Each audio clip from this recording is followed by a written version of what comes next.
ልዑል የዮሐና ከሱ መራቅ እጅግ በጣም ቢያሳስበውም ሊሆና ደግሞ አቤኒ የላከላት የቪዲዮ ማስረጃ እንግዲህ ልዑል ያልታመነ ማን ሊታመን ይችላል ብላ ከሰዎች እንድትርቅና እንድትሸሽ አድርጓታል። አቤኒም እየተከታተለ አንቺ የከተማ ልጅ አይደለሽ እንደምን ሆነሽ ነው የሆነ ፊልም ማየትሽ አታውቂም ምንም እያለ ለማግባባት ይሞክራል። እሷም ደግሞ እኔ አንተን ከሌሎች ወንዶች ቦታ ላይ ያለ ቦታ ያለኝ አንደኛ የልዑል ጓደኛ ስለሆንክ ነው ብትለውም አሁን ላይ በየሰዓቱ እየተከታተለ ስልክ መደወል በምትሄድበት ሁሉ መከታተል ጀምሯል።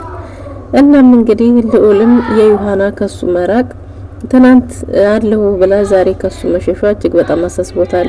ይሁን ቢያሳስበው ለማርክ ለጓደኛው ዮሐና እየሸሸችኝ ነው ምን እንደተፈጠረ ወይ ምን እንደሰማች ማቀው ነገር የለም ግን ከኔ እየራቀች ነው ብሎታል። ምን አስበህ ነው? አይ የሰማችው ነገር መኖር አለበት ሲለው እንግዲያስ እንደዛ መጠረጥር ከሆነ አቤኒ ነው የሚሆነው ብሎታል። አቤኒ እኮ ጓደኛዬ ነው ምን ሊያረግ ይችላል ቢሎም አይ እኔ ስመጠረጥረው እሱን ነው ብሎታል። እናም እንግዲህ መፍትሄ እንደማይጠፋ አንዳንድ ነገሮችን ማስተካከል እንደሚችሉ ነገር ግን ደግሞ እሱ ምንም አይነት ነገር አንተን ከኔ ያርቃታል ብለህ የምታስበው ነገር አድርገሃል ቢለው ምንም ነገር ከነሱ ያርቃታል ከኔ ብሎ ያለው ነገር የሰራው ነገር እንደሌለ ተናግሯል። እንግዲያስ ጊዜ ስጣት ጊዜ እኮ ያስፈልጋታል ብሏል ማርክ። ሰላም ውድና የተወደዳችሁ ውድ ቤተሰቦች እንደምን አላችሁ? በያላችሁበት የዓለም ዳርቻ ሰላማችሁ ብዝት ይበልን። ዛሬም በአዲስ ዮሐናን ቀጣይ ክፍል ይዘን መጥተናል። እናንተም በቅንነት ላይክ፣ ሼር፣ ሰብስክራይብ እያደረጋችሁ ቪዲዮውን እስከመጨረሻው ተመልክታችሁ ሀሳብ አስተያየታችሁን በኮሜንት ስራ አስቀምጡልን። ቤተሰብ ላደረጋችሁንም ከልብ እናመሰግናለን። ዮሐና በባለፈው ክፍል እንድትመለከት ነው እንግዲህ ጥሩ ቀረቤታ ኑሯቸው ነበር። ልዑልን እኮ ካንቺ ጋር ጊዜ እንዲኖረኝ ፈልጋለሁ፣ ካንቺ ጋር ጊዜ ማሳለፍ ፈልጋለሁ፣ ካንቺ ጋር ስሆን ደስ ይለኛል እንዲሁ አንዳንድ ነገሮች ሲገልጽላት እኔም ብላ ተስማምታ ነበር። ነገር ግን ምን እንደተፈጠረ እንኳን በማያውቀው መንገድ ከልዑል ርቃለች። እሷም ደግሞ የተላከላት ቪዲዮ ልዑል ከብዙ ሴቶች ጋር ግንኙነት እንዳለው ሁሉንም ወዳቸዋለሁ እያለ ልባቸውን እንደሚሰብራቸው የሚያሳይ ቪዲዮ ተልኮላት ነበር። እናም እንግዲህ እሷም ልዑል ያልታመነ አሁን ማን ይታመናል እያለች ጀበናዋን ጥዳ ብቻዋን እያወራች ነበር። በትምህርት ጠንክሪ፣ ስራሽን ስሪ፣ ለእናትሽ ኑሪ ትልና ደግሞ ልዑል ያልታመነ አሁን ማን ይታመናል? አቤኔዘር ሲያው ደህና ሰው ይመስላል፣ የዋህ ይመስላል ግን ትላለች። ግን ደግሞ ልዑልም ሲያው ፍጹም ሰው ይመስላል እያለች ግራ ተጋብታለች። እናም እንግዲህ አቤኒ የአንድ ወንጀል መረጃ ከክንዴ ላይ ከየት እንዳገኘ ባይታወቅም ወስዶ ኮፒውን አሳይቶታል። ይሄ አንተን ከ6 እስከ 7 አመት የሚያበሰብስ ነው። ስለዚህ እኔ በመልህ ነገር ሁሉ እስካልተስማማህ ድረስ እኔ ላይ የሆነ እርምጃ ወስዳለሁ ብትልም ጓደኞቼ ይበትኑታል፣ አንተ ትሟቀቃለህ ብሎታል። እና ምን እንዲያረግ ፈልገህ ነው ቢለውም አቶ ክንዴ እንደ መጀመሪያው መስሎት ጎራ ሊል ቢሞክርም አሁን ላይ ግን አንገቱን አስደፍቶታል። ምክንያቱም በሱ ላይ የያዘው መረጃ ቀላል ስላልሆነ ግዴታ ይሄንን መረጃ ለአሳልፎ እንዳይሰጥበት ሲል እሱ ባለው ተስማምቷል። አቤንም እሺ ምንድነው ፈልገው ሲለው የምፈልገው የአባትህን ከአባትህ የምታገኘው ድርሻህን ወይም ከአባትህ የምትከፈለውን ድርሻህን እኩል እንድታካፍለኝ ቢለውም ያረኝ ምንም አይነት ድርሻም ሆነ እኩል ኖሮኛ ያቅም ቢለውም እንዲህ ሆኖ ቀብጦ ያደገ ስለኔ እሱ ቀብጦ እንዳላደገና እስከ ጉርምስና የእድሜ ክልሉ ድረስ አባቱ እንደካደው እንዲሁም አምኖ አልቀበልም ብሎ በችግር እናቱ እንዳሳደገችው ተናግሯል። እናም እንግዲህ ክንዴ አሁን እና አባቴ እንደዚህ ነው ብሎ እኔ ሊያምነኝ አይችልም ቢለው እውነትም አንተን አያምንህም ይሆን አዲስ ፕሮጀክት አለኝ በልዑል በኩል ማድረግ ትችላለህ። ልዑልና አባቱ ስለሚያምነው አንተ ደውለህ አናግረውና አሳምነህ ልዑልን ከልዑል ጋር ልዑል መቀበል ይችላል ከአባቱ ሳንቲሙን ብሎታል። በዚህ ተስማምተው አቶ ክንዴ ወደ ልዑል ጋር ሂዶ ቢያናገረው ልዑል ምንም አይነት ስራ ከሱ ጋር መስራት እንደማይፈልግ ከቤትም የወጣበት ምክንያት ይሄው የድርጅቱ ጉዳይ እንደሆነና አባቱ ምንም አይነት ነገር እንደማይጠይቅ በራሱ መፍጨርጨር እንዳለበት በዚህ ስራ ደግሞ እንደማይስማማ ነግሮት ተመልሷል።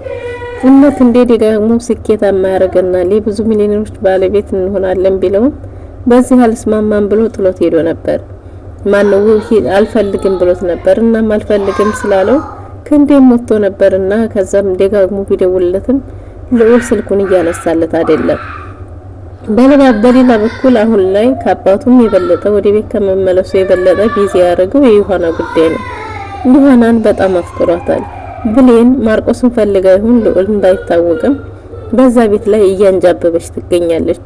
በዛ ላይ ደግሞ ብልሃተኛና ጠንካራ እጅግ በጣም ጀግና ሴት ናት እና ብሌን ማርቆስ ጋር ተማክረዋል። ማርቆስን ስለ ቲና ጉዳይ ያለውን በሷ እንዲተውት እሷ መፍትሄ እንደምታስይዘው ሁሉን ነገር እሷ ማስተካከል እንደምትችል እንደማያሳስብ ነግራቸዋለች። እናም በዚህ ተስማምተው ማርቆስ እንዴት ታገኛታለሽ? እሷ እኮ ጠፍታለች አሁን ቢላትም ሴት እንደሆነችና ደሞም ወይ ጸጉር ቤት ወይም ደግሞ የሱቅ ደንበኛ ሊኖራት እንደሚችል ተናግራለች። ከነዚህ ሁለት አንዶቹ በአንዱ አማራጭ አላጣውም ብላ ብሌን ፈጣን ስለሆነች እዛም አልደረሰች።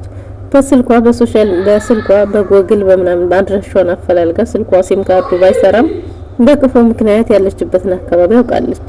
ከዛም ደግሞ በሶሻል ሚዲያው ስትፈላልግ እሷ የምትፖስታቸው ፎቶዎች የጓደኞቿን አድራሻ ያውቃለች። ከጓደኞቿ ጋር ቅድሚያ ቀጠሮ ኖሯት ከተገናኘች በኋላ ሁለተኛ ቀጠሮውን ከቲና ከራሷ ጋር አድርጋለች። የመጀመሪያ ቀን የቲናን አድራሻ እንዳወቀች ስትነግረው ማርቆስ እጅግ በጣም ተገርሞ ነበር። በሁለተኛው ቀን ደግሞ ሙሉ መልሱን ይዛ ተመልሳለች። ቲና ስታገኛት ብሌንን ልጅ እንዳልወለደችና ግን ደግሞ በጣም የምትወደው የምታፈቅረው የአቢኔዘር ስራ እንደሆነ ከነሱ ብር ለመቀባበል ብለው የፈጠሩት ፈጠራ እንደሆነ እንጂ እንዲሆነና ምንም አይነት ልጅ የሚባል ነገር እንደሌለ እንኳን ልጅ አይደለም ቀርቶ ግንኙነት ኖሯቸው እንደማያውቅ ለብሌን ነግራታለች። ብሌንም እና ታዲያ እንድቻልሽበት በዚህ ብቃትሽ እንዴት ምናምን ስትላት ሳንቲሟን ለመቀባበል ነው እንጂ ምንም ነገር እንደሌለ ስትነግራት ብሌንም ይሄንኑ ምላሽ ይዛ ሄዳ ለማርቆስ ነግረዋለች። ማርቆስም በጣም ገርሞታል። እንዴ በዚህ ፍጥነት እንዴት ነው ይሄን ሁሉ ታሳኪያቻችሁ እንዴት ስታገኛቸች ሲላት ያገኘችባትን መንገድ ትነግረዋለች። እና ጓደኞቿም ደግሞ ቢኒ ስማርት ብለው እንደሚጠሯትም ነግረዋለች። ልዑል እንግዲህ ለአቢኔዘር ልዑል ጋር ሄዶ ልዑልን አንዳንድ ነገር አናግሮታል። ስለ ዮሐና የተቀጣጠሩበት የቀጠሮ ቦታ እናም ተቀጣጠሩበት የቀጠሮ ቦታ ምን ነበር? ዮሐና ጉሊት የምትቀመጥበት እሱ አቢኔዘር እንደዛ አርጎ እሱን የላከው የእውነት እነሱ እንዲታረቁ እንዲስማሙ ፈልጎ ሳይሆን እንዲጣሉ፣ እንዲጨቃጨቁ፣ አለመግባባት እንዲፈጠርና ለሱ ክፍተቱ የበለጠ እንዲመቻችለት ነበር። ነገር ግን እንደዛ አልሆነም። ልዑል ሲሄድ ዮሐናን ጉሊት ቦታ ያገኛታል። እንደዚህ ምን ታደርጊያለሽ ሲላት እኔማ ስራዬን እየሰራሁ ነው፣ አንተ እዚህ ምን ታደርጋለህ? እኔማ ጓደኛዬ ቀጥሮኝ እዚህ ነው የቀጠረኝ ቦታው ለዛ ነው ሲላት እንዴ ታፍራለህ እንዴ ስራዬን እየሰራሁ ነው ያለሁት ብትለውም እና ታዲያ እዚህ የተቀጣጠራችሁት ሽንኩርት ምናምን ልትቸረችሩ ነው ብትለውም አይ እኔ እንግዲህ አላውቅም ብቻ እዚህ ነው የቀጠረኝ እናንተም እያረፍሽ ነው ሲላት እኔማ ስራ እየሰራሁ ነው ስራዬን ነው እየሰራሁ ያለሁት ብለዋለች። እናም እንግዲህ የእንደም ስራው እንደ ያሳፍራል እንደ አይነት ጥያቄ ብትጠይቀው እሱ ያናስቦ እንዳልሆነ እናም ደግሞ የራቀችበት መንገድ ልክ እንዳልሆነ ከሱ ጋር ያላትን ግንኙነት ቢጠይቃትም በርግጥም ልዑል እሱን ጓደኛው ስለሆነ ስለሚያምነው እንጂ ነግራው ነበር። አቢኒ የሚሰማ ልጅ እንዳልሆነ መግቢያ መውጫ እንደሰጣት እንደሚከታተላት ነገር ግን ሁለተኛ አጠገቢ እንዳትደርስ ብላ ልትነግረው ተቀጣጥረው ካፌ ላይ እንድትገናኙ በትነግረውም እንደምን ማለት ነው ይሄን ሁሉ ካፌ ድረስ ተቀምጠሽ ለእንደዚህ ቢላትም እሷ ደግሞ ሄደችበት መንገድ ይሄ እንደሆነ አስረድታው በዚሁ መካከል ወዲህ መግባባት ተፈጥሮ በሰላም በንግግር ፈተውት ጉዳዩን ደስ ብሎ ተመልሷል። ልዑል ቤት ከተመለሰ በኋላ አቢኒ ሲመጣ ልዑል የመሰለው አቢኒ እዛ ቦታ ልዑልን የቀጠረው ዮሐና ጋር ተገናኝተው ብቻቸውን አውርተው እንዲፈቱት ነው የመሰለው። ነገሩ ግን እንደዛ አልነበረም። እናም እንግዲህ አቢኒን አመስግኖት ባንተ ምክንያት ከዮሐና ጋር ታረቅን አንተ ነህ እንድንታረቅ እንድንገናኝ ፈልገህ ያመጣው እንጂ ነው እዛ ባትቀጥረኝ ኑሮ አንተ የቀጠረው ቦታውን እዛ ባታረገው ኑሮ እኔ እሷም ላገኛት አልችልም ነበር አንገናኝም ነበር በቃ ሽምሳ እየበላን እናወራ ብሎታል። አቢኒም በርግጥ ይሄን ነው የሚፈልገውና እሺ ብሎ ደስ ብሎት ምሳሌ ሊበሉ ወጥተዋል። እና ከዛም እንግዲህ ተመልሶ ልዑል አቢኒ ጋር ሲያገኘው ማነው ልዑል ወደ ቤት ተመልሶ ማርቆስ ጋር ይገናኛሉ። ብሌን ለማርቆስ ሁሉንም ነገር ነግረዋለች። ልጅ የሚባል ነገር እንደሌለና ሳንቲም ለመቀባበል ብለው ይሄ ሁሉ ስራ ያቤኒ እንደሆነ ነግራው ነበር። እናም ስለ አቤኒ ሲነሳ እንዲ ያርኮስ ብሎ ስለ ዮሐናና ስለ አቤኒ ያለውን ነገር ሲያስረዳው ተው እባክህ እንዲያምነው ልዑል እኮ ጓደኛዬ ነው እንድንገናኝ ፈልጎ እኮ እዛ ቦታ ቀጥሮኝ ዛሬ እኔና ዮሐና እንድንገናኝና ተነጋግረን እንድንፈታው ያረገው እኮ እሱ ነው። ምን አስበህ ነው? ዝም በል አንተ እኮ አቤኒን ድሮም ቢሆን እንደምጠላው አውቃለሁ። አንተ ስለምጠላው እንጂ አቤኒ እንደዚህ አይነት ልጅ አይደለም ብሎ ሲጀመር ማርክ እንዲያወራ ምንም አይነት እድል አልሰጠውም። መንገዶቹን ሁሉ ዘግቶበታል። እናም እንግዲህ በሌላ በኩል አቤኒ እንደተለመደው ከስ እያለ ሲሄድ ማርቆስንና ብሌንን አንድ ላይ ቷቸው ስለነበረ እንደ ማንኛውም መስላው አፉን እየከፈተ ጥላው ልትገባ ወደ ቤቷ ብትልም ከዛም በኋላ እሱ እንደ ጀግና አድርጎት ትካሽዋ መታ ሲያረጋት ብሌን ስማርት እውነትም ብሌን ስማርት ዞራ እጁን ጠምዛለት ሁለተኛ ወደዛ ሰፈር እንዳይመለስ አርጋ ሸርኮታ መልሰዋለች። እናሱም እዛው ጭራሽ ጥላውም ወደ ቤቷ ገብታ ነበር። ብሌን እሱ አስፈራርቶ ሊመለስ ነበር የፈለገው። እንኳን ማስፈራራት አይደለም ቀርቶ ጫፋንም አልነካም። እንዲሁም እዛው ተዘርሯል። እና ማርክም እንግዲህ አቤል ልዑል ስለ አቤኒ ያለው ነገር ያለውን አስተያየት ያለው አመለካከት ሊቀየር ይችላል። ቢያንስ የሚያምነውን ነገር በልክ ቢያረግ ብሎ የሚያስበውን ሙሉ በሙሉ እንግዲህ አሁን ላይ ከማርክ ይልቅ የአቤኒን ንግግር ልዑል አብልጦ አምኖ ተገይቷል። በሌላ በኩል ዮሐና ምሳ አድርሽ ተብላ ወዲን ወይዘሮ ኤልሳቤት ሄዳለች። እዛ ስትሄድ በእምነት ቀድማ ሄዳ ነበር። በእምነትና አቤኒ ይዋደዳሉ። በእምነትም አፍቅረዋለች። በእምነት ማለት የልዑል እህት። እናም እንግዲህ እዛ ቁጭ ብለው እሱም ወንድሟ ቤት ሄደው ቁጭ ብለው ሁለታቸው እየተጎናነጡ ነበር። ተፋጠው ይታያሉ። በእርግጥ አቤኒ በእምኒን አፍቅሯት ሳይሆን አቤኒ ከሁሉም ሰው ሳንቲም የመቀባበል ሳንቲምን እንጂ እሱ ብር እንጂ የሚያፈቅረው ሰውን አይደለም። እናም በእምነትንም ማጥመድ የፈለገው እንደዛ ነው። እሷ ደግሞ ከልቧ የወደደች ይመስላል።